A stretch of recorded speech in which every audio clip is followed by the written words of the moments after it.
উপস্থিতিতে ত্রিপুরার বাণী বিদ্যাপীঠ স্কুলে অনুষ্ঠিত হলো বৃক্ষরোপণ কর্মসূচি।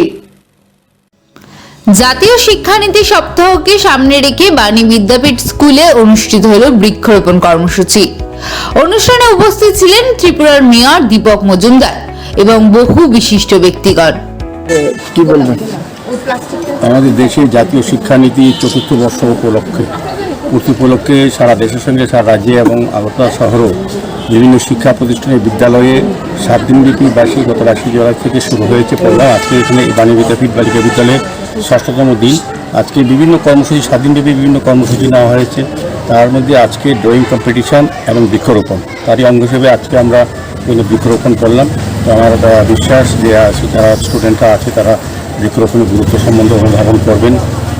গাছ আমাদের জীবনে কতটা প্রয়োজনীয়, বর্তমান এবং আগামী প্রজন্মের মানুষের সুস্থভাবে পৃথিবী থাকতে গেলে গাছ রোপণ করা অত্যন্ত প্রয়োজনীয়।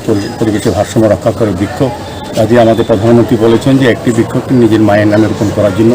আজকে যে বৃক্ষটা আমরা রোপণ করবো, আমরা বিভিন্ন আনুষ্ঠানিক ও অনুষ্ঠানের মাধ্যমে গাছ রোপণ করতে কিন্তু কিছু কিছু ক্ষেত্রে যত্নের অভাবে অবশ্যই গাছগুলি বেড়ে উঠতে পারে। সেই কারণে প্রধানমন্ত্রী বলেছেন যে গাছটা আমরা রোপণ করবো, যেই করবেন তার মার নামে যাতে রোপণ করা হয়। তবে মাকে যেভাবে আমরা শ্রদ্ধা করি, ভালোবাসি, যত্ন করি, ওই গাছটাকে তদ্রুপ আমরা করবো। সেই কারণে গাছটা বেঁচে থাকবে পৃথিবীতে স্মৃতি হিসাবে মায়ের।